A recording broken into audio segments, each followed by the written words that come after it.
Salmos 139, versos de 1 a 10, posterior, versos 23 e 24.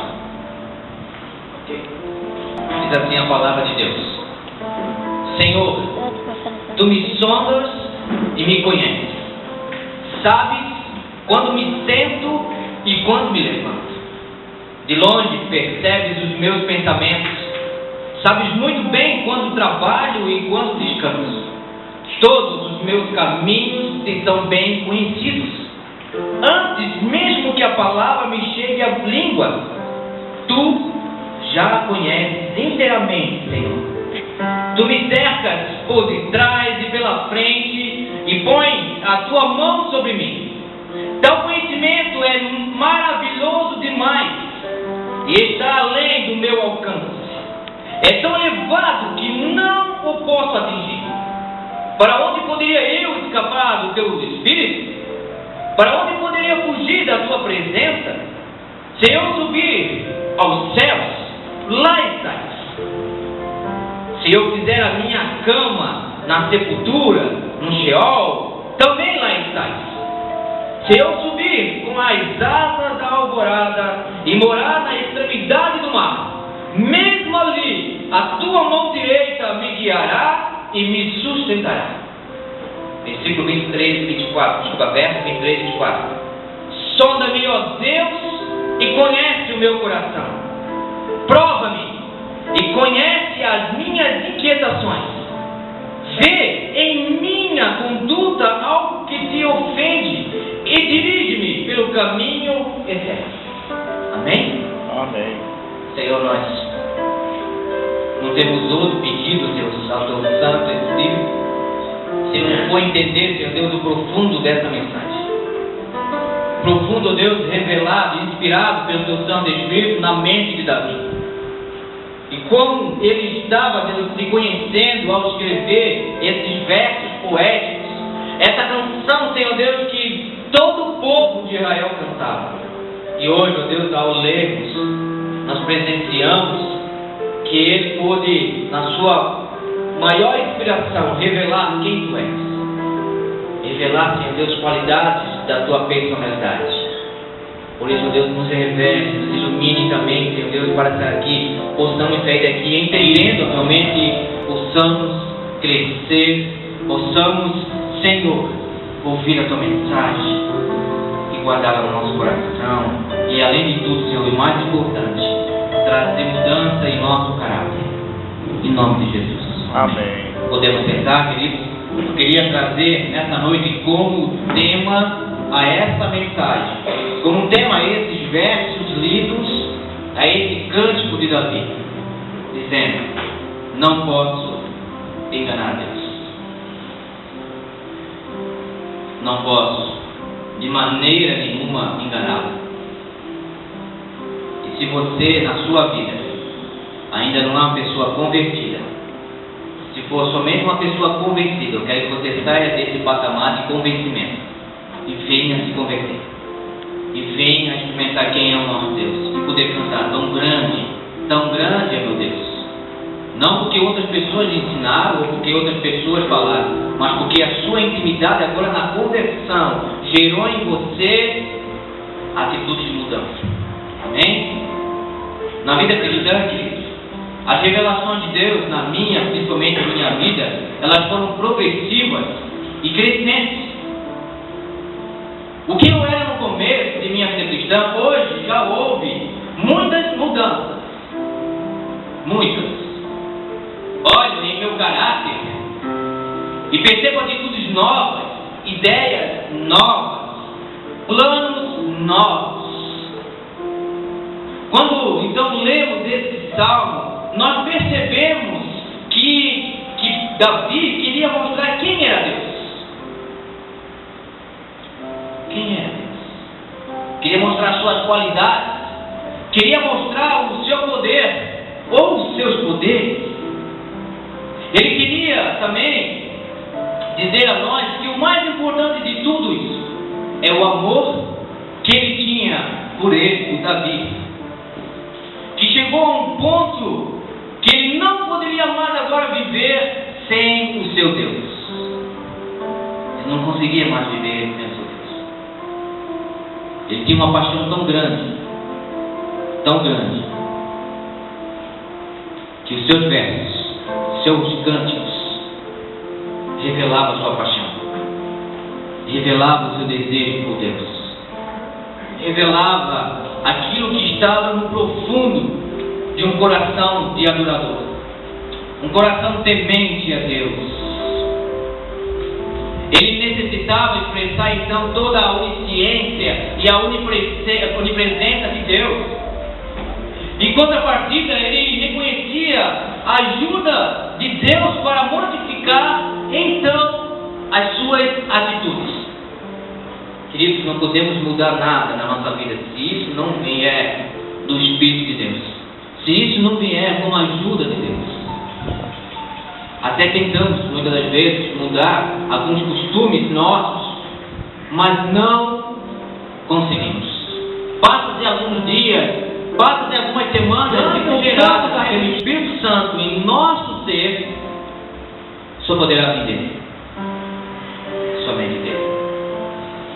Por isso que muitas pessoas não deixam com que o Espírito Santo controle a sua vida, porque isso é inevitável na vida de uma pessoa que se chama cristã, que se chama cristão. É inevitável a mudança. Não tem como ouvir uma mensagem de Deus e não gerar dentro da pessoa uma ardência pela mudança, porque a palavra de Deus ela vai entrar e vai mostrar aquilo que está de errado, aquilo que nós estamos cometendo até no profundo do nosso ser. Até lá Ele vai nos revelar. Mas o texto não falou. Podemos então, dentro desse salmo, perceber que nas palavras de Davi, ele quis trazer 4 situações. Ele quis trazer 4 situações que foi revelante ao povo de Israel e também a nós agora, mais no anterior, por favor. Naquele terceiro. A primeira das 4 situações é que Deus conhece o nosso coração. Ah, meu querido, aí não tem como enganar. Não tem como nós enganar nosso Deus, porque Ele é que conhece o nosso coração. É a primeira situação. A segunda situação que Ele quis revelar é que Deus está presente em todos os lugares, todos. Então Ele está presente aqui conosco agora, recebendo a nossa adoração, como está na casa dos nossos irmãos, vendo eles fazendo outras coisas, e como também está nas nossas vidas, vendo o que nós estamos fazendo. Esse é o nosso Deus, onipresente. Deus tem o nosso destino em suas mãos.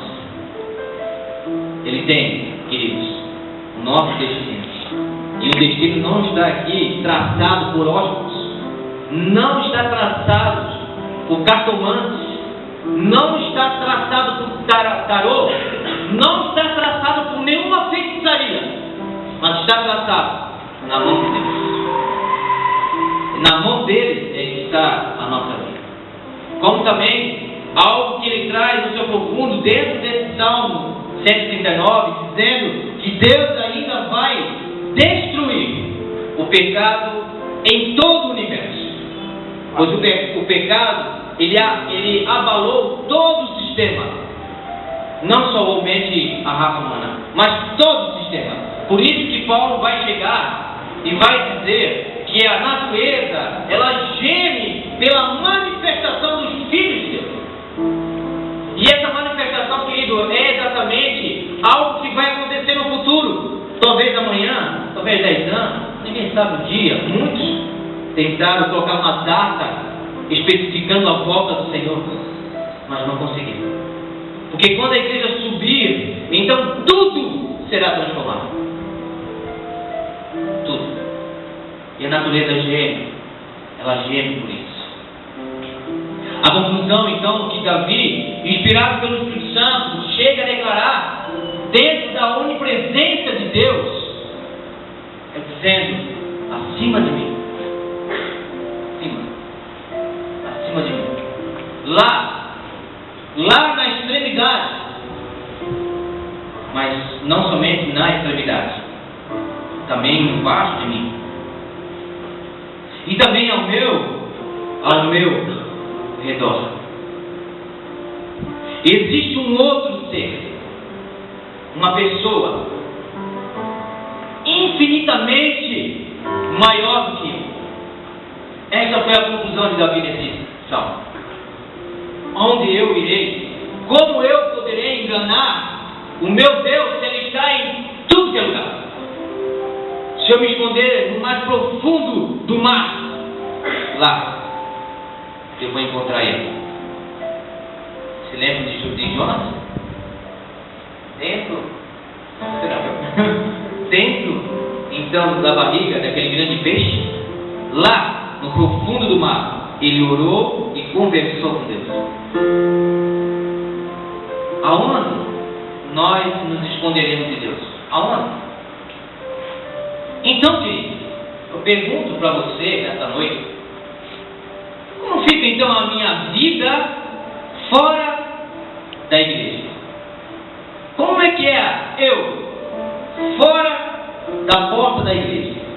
Porque aqui na igreja parece que nós somos santos. Parece-nos que nós não temos problemas e nem pecados. E quando a gente então pede para que haja um arrependimento, para que venha à frente, se ajoelhe aos pés do Senhor, entregando o seu pecado, confessando o seu pecado, muitas pessoas não fazem, porque acham que são santos já os seus pecados foram apagados, e o que ele fez ontem, o que ele fez hoje, o que ele pensou, o que ele falou, não é pecado, porque agora ele se considera santo já, quem sabe já glorificado num corpo ainda não glorificado, que esse corpo nós vamos ganhar somente quando Jesus arrebatar a igreja. O que eu faço então fora da igreja? Será que eu esqueço de Deus quando eu saio da porta para fora? Será que eu esqueço de Deus quando eu estou indo para a minha casa? Será que Deus não está comigo ainda? Será que Ele está só aqui, entre quatro paredes? Jesus já ensinou e declarou a uma mulher, principalmente samaritana, separada, mulher que era discriminada pelos judeus, mulher até mesmo pela sociedade em que ela vivia, se tornava uma mulher repugnante, porque era uma mulher que já estava com o seu quinto casamento, e que o homem que ela vivia não era seu.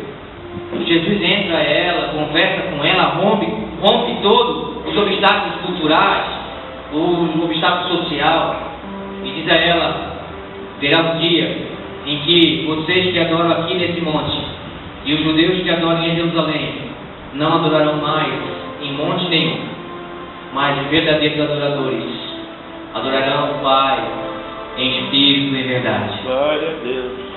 Com liberdade, queridos, com desejo de adorar o Pai, com desejo de louvá-lo, porque agora não tem obrigação, não tem lei, tem agora um prazer, tem agora um desejo por Deus.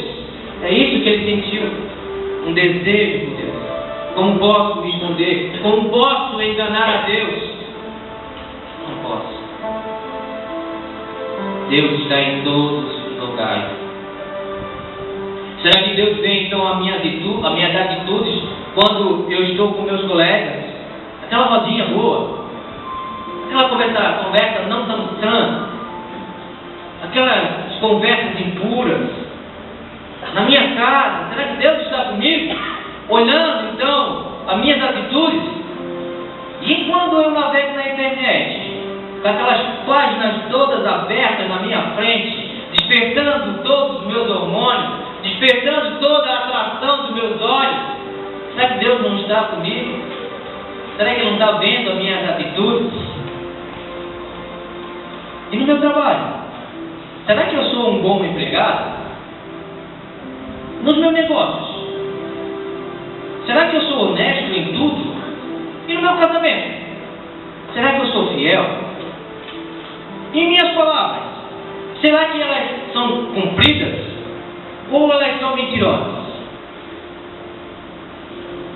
Eu digo a você que o Senhor está vendo. Eu não posso enganar esse Deus. Não posso. E Jesus vai muito mais profundo ainda na palavra. Quando ele fala sobre o juramento, ele diz: não jurei, nem pelo que há no céu, nem pelo que há na terra, mas que a sua palavra, que o seu pronunciar, ele seja sim, sim, ou então não, não. Pois o que passa disso vem do inimigo. Como é que tem sido as minhas palavras? Será que eu tenho enganado a Deus, falado um monte de coisa na rua e chegado aqui com um cara de hipócrita, dizendo: Senhor, não precisa nem me perdoar hoje, eu já sou santo. Será que é isso? Não, queridos. Isso nos mostra o coração de Davi. Davi, quando ele realmente vê a sua pequenez e o tão grande é nosso Deus. Tão grande és tu, Senhor. Tão grande. E ele diz: aonde eu vou me esconder de meu Deus? Porque ele entendeu que quando ele adulterou, quando ele desejou e quando ele colocou em prática o seu desejo, ele compreendeu que nada, mesmo feito nos escuros, mesmo feito em locais bem escondidinhos, Deus revela. Deus não deixa nada escondido. E muitos que são líderes, muitos que levam a palavra de Deus, têm escarnecido a Deus, mas Deus não se deixa escarnecer. E muitos pregadores grandes, que já foram famosos, tiveram que declarar o seu pecado e se afastar por um tempo dos seus ministérios, até que houvesse arrependimento no seu coração. Até lá. Por isso, querido, eu não posso enganar Deus. Deus me conhece. Eu não posso agora ter dois caráteres, como diz Tiago. Eu não posso ter um coração dobre. Ora eu estou na igreja, louvando ao Senhor, adorando, engrandecendo o nome dele. E outra hora eu já não quero mais Deus e não quero mais saber das coisas de Deus. Não posso. Eu tenho que tomar uma atitude na minha vida. Eu tenho que largar o pecado que há em mim muitas das vezes. Aquilo que eu estou fazendo de errado. E ainda o incrível é que eu sei que estou fazendo errado. E isso é o pior. Aquele que faz o erro sabendo que está fazendo errado. E esse é o pior. E Deus está dizendo: você vai continuar fazendo isso? Você vai continuar com o pecado, achando que eu não sei? Você até quando vai levar essa sua vida de ânimo dobre? Até quando você vai ficar pecando e gostando do pecado? Até quando? Será que o nosso Deus não vê todas as coisas? Ele vê todas as coisas. Todas. Agora, olhando para dentro de nós, percebemos que não somos tudo aquilo que pensávamos que éramos. E podemos declarar, então, como Davi declarou aí no verso 6, se você puder acompanhar comigo a leitura. Ele diz no verso 6: tal conhecimento é maravilhoso demais e está além do meu alcance. É tão elevado que não o posso atingir. O Senhor é tão maravilhoso, o Senhor é tão majestoso, que quando eu penso no Senhor, eu me sinto tão pequeno. Me sinto pó da terra. Pó da terra. E então, nós teremos que nessa compreensão que Davi nos coloca, declarar aquilo que Davi declarou, o seu desejo. Porque se você não tiver esse desejo, querido, você não vencerá o seu pecado. Ele diz no verso 23 e 24: sonda-me, ó Deus, porque tu conheces o meu coração. Prova-me, Senhor. E o Senhor conhece então as minhas inquietações. Vê, Senhor. Analisa, Senhor. Se a minha conduta tem algo que te ofende, e dirige-me, Senhor Deus, a caminhos retos, a caminhos que me levam à eternidade. sonda-me, ou sondar, é como se Deus pudesse, e Ele pode, esquadrinhar a sua mente em vários pedacinhos, como fosse então o jogo da batalha naval, em que em cada pedacinho Ele abre e Ele vê o que está dentro. Sonda-me, Senhor. É um desejo de sonda-me, minha mente.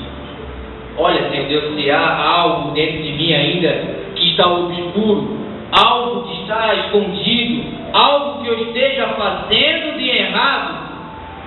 E aí, Senhor Deus, prova-me. Se for o desejo de Deus, me leve uma prova, para ver se a minha fé, para ver se aquilo que meu coração e a minha boca declara é verdadeiro. Assim como Ele fez com Jó.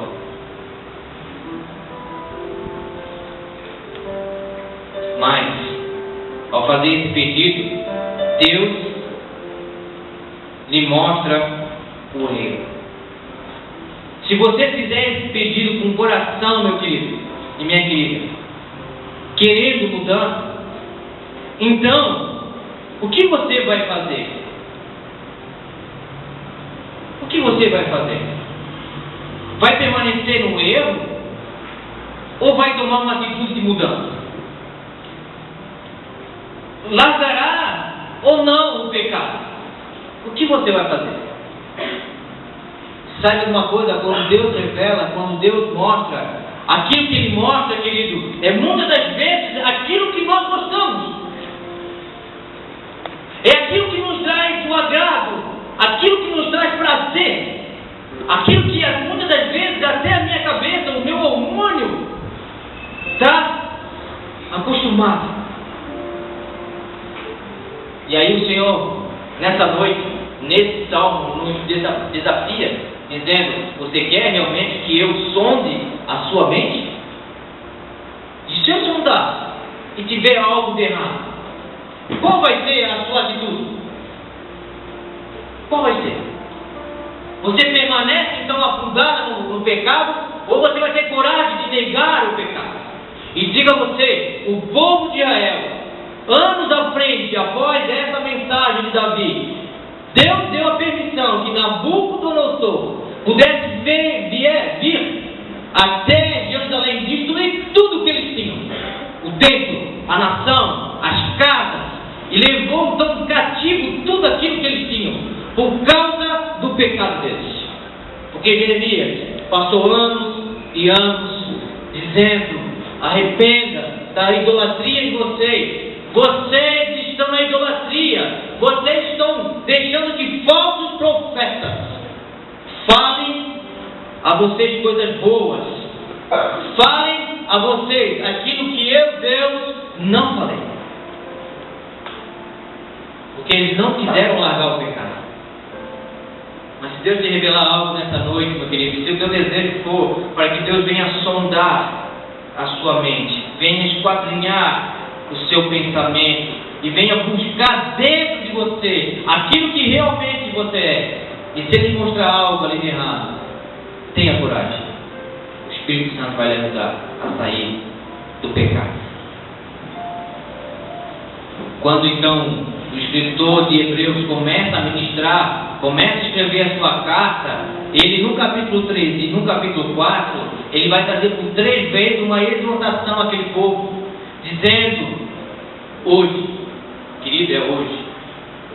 A mensagem foi há 2.000 atrás, 2.000 anos atrás, mas ela vale para hoje. Se hoje ouvires a voz do Espírito Santo de Deus, não endureça o vosso coração. Não endureça. Não endureça. Então, nós aprendemos algo muito importante dentro dessa pronúncia do escritor aos Hebreus. Se você quiser um crescimento na sua vida espiritual, você não terá esse crescimento sem antes mudar as suas atitudes, ações e o seu caráter distorcido. Você só pode crescer na escada espiritual de Deus se você começar a abandonar aquilo que Deus não te agrada. Porque João, na sua epístola, ele disse: aquele que ama o mundo e tudo aquilo que nele há é inimigo de Deus. E olha, querido, que essa é a minha luta. Porque dentro de mim há um desejo, muitas vezes, por coisa desse mundo. E eu lembro desse texto de João, dizendo: não ame as coisas desse mundo. Não ame. Porque quanto mais você amar, mais você vai ter que se entregar a ela. Porque você não pode amar duas mulheres ao mesmo tempo, como fez Salomão. Apesar que ele tinha 700 mulheres, 300 concubinas, era a Sulamita que ele amava. E é por ela que ele escreve Cântico dos Cânticos, pela sua amada, pela sua mulher no coração. Não conseguimos servir ao Deus da riqueza e ao mesmo tempo ao Deus nosso. Não poderemos. Não poderemos. No verso 24 ele vai dizer: Senhor, vê se há em mim algum caminho mau, então guia-me pelo caminho eterno. Quando Davi vem falar essa frase, ele está dando a Deus agora a liberação para a ação divina. Querido, não pense que a sua vida Deus vai fazer como faz Satanás, que dá os dois pés, entra, arrebenta tudo e traz só desgraça. Deus não faz isso. Primeiro tem que haver uma atitude sua. Quando Jesus está em Apocalipse, ele chega então a uma igreja e diz a ela: eu estou na porta da igreja, batendo. E se vocês, crentes, deixar eu entrar, eu farei então uma ceia com vocês. Eu terei uma comunhão com vocês. Isso simboliza, meu irmão e minha irmã, que muitas igrejas hoje, Jesus não está dentro, ele está fora. Porque há tantos métodos, há tanta psicologia e há tantos falsos ensinos que o Senhor não consegue permanecer ali. Então o Senhor está lá fora assistindo o escândalo da igreja, o escândalo que eles trazem.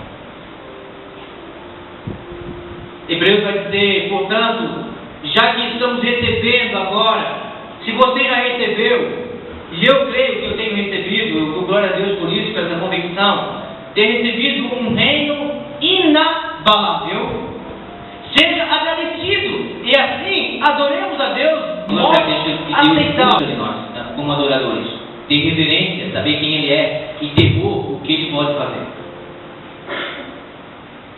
Saiba que aquilo que Davi pediu há 1000 anos antes de Cristo, hoje se concretiza na ajuda da pessoa de Jesus Cristo, pois o próprio livro de Hebreus nos ensina, dizendo: pois não temos um sumo sacerdote que não possa compadecer da nossa fraqueza, mas sim alguém como nós, passou por todo tipo de tentação, porém sem pecado. Assim sendo, aproximemos do trono da graça com toda a confiança, a fim de recebermos misericórdia e encontrarmos graça que nos ajude no momento da necessidade. Se é uma pessoa que vai compreender você, se é uma pessoa que vai entender todo o período difícil da sua vida, essa pessoa é Jesus Cristo. Porque Ele tomou forma de servo e tomou forma de homem. E como homem, Ele passou por tudo aquilo que nós passamos aqui e por muito mais. Porque sei que se você levasse 3 chicotadas só 3, nas costas, Ele tirasse um pouco da sua pele e arrancasse um pouco do seu sangue, você já declararia como Pedro declarou: eu não conheço. Só 3. Se pusesse em você a coroa de espinho, você já sairia no pinóquio, com coroa na cabeça e tudo, dizendo: eu não conheço, eu não sei que reino inabalável é esse. Mas Ele conhece as nossas fraquezas, porque Ele passou por aqui e Ele experimentou todas as tentações e muito mais fortes. Só que Ele venceu, porque Ele deixou-se ser guiado pelo Espírito Santo de Deus. Amém? Esse é o segredo, meu filho. Deixe com que o Espírito Santo entre na sua vida. Deixe com que o Espírito Santo venha a morar então no seu caráter, para que ele corrija você, para que ele torne você realmente santo, para que tudo seja em você luz, e sendo luz, possa atingir outros que estão nas trevas. Esse é o objetivo do Senhor. Não é para deixar você contentezinho, não é para deixar você somente alegre, mas é para despertar em você a responsabilidade que nós temos por pertencer ao reino inabalável de Deus, que nada e ninguém pode destruir, e você faz parte disso. Só que o Senhor quer que você tome jeito, quer que você tenha uma atitude, que você seja um servo, uma serva verdadeira, sem gostar do pecado, mas que você lute contra o pecado, pois o pecado em si não é pecado, mas o pecado é quando você pratica o pecado, como diz Tiago. E o pecado começa pelos olhos, e com os olhos vem a cobiça, que a cobiça é o desejo. Até aí está dentro de você, querido, e você pode dizer não. Só que quando você agora começa a pegar as suas faculdades, o seu pensar, e colocar aquele desejo em prática, aí é pecado. Porque enquanto estiver aqui dentro remoendo, você está dizendo: não, isso eu não quero, não, isso eu não posso, não, isso eu não quero. Porque um dos itens do fruto dele é o domínio próprio. É quando vem a raiva e você está doidinho para chutar e dar um tapa na cara.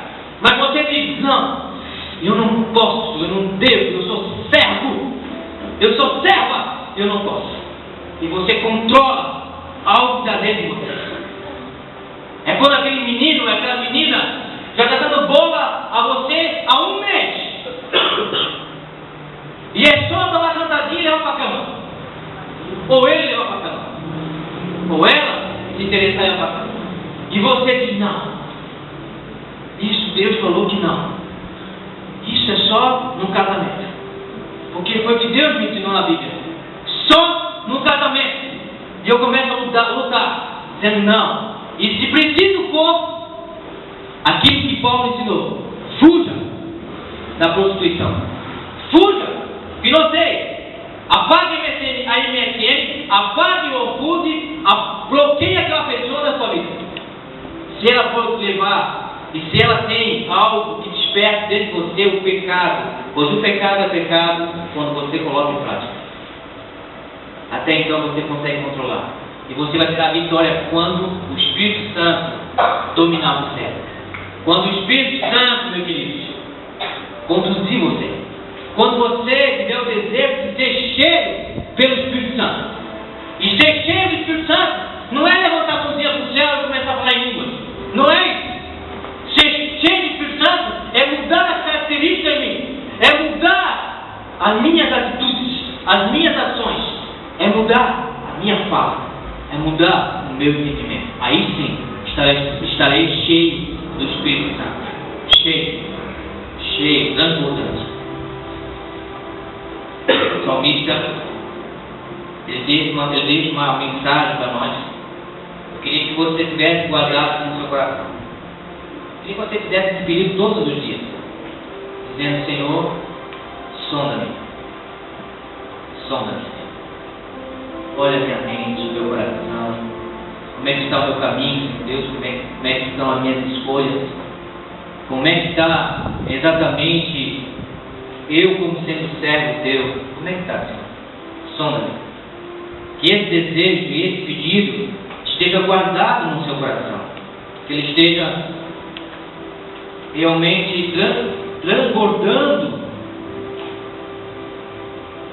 dentro de você. E que vai muito além. Você possa dizer para ele ainda: se há então em mim, Senhor Deus, algum mal, então me guie, me mostre aquilo que eu preciso mudar, aquilo que eu preciso fazer, e me dê força, Senhor Deus, para dizer não. Amém?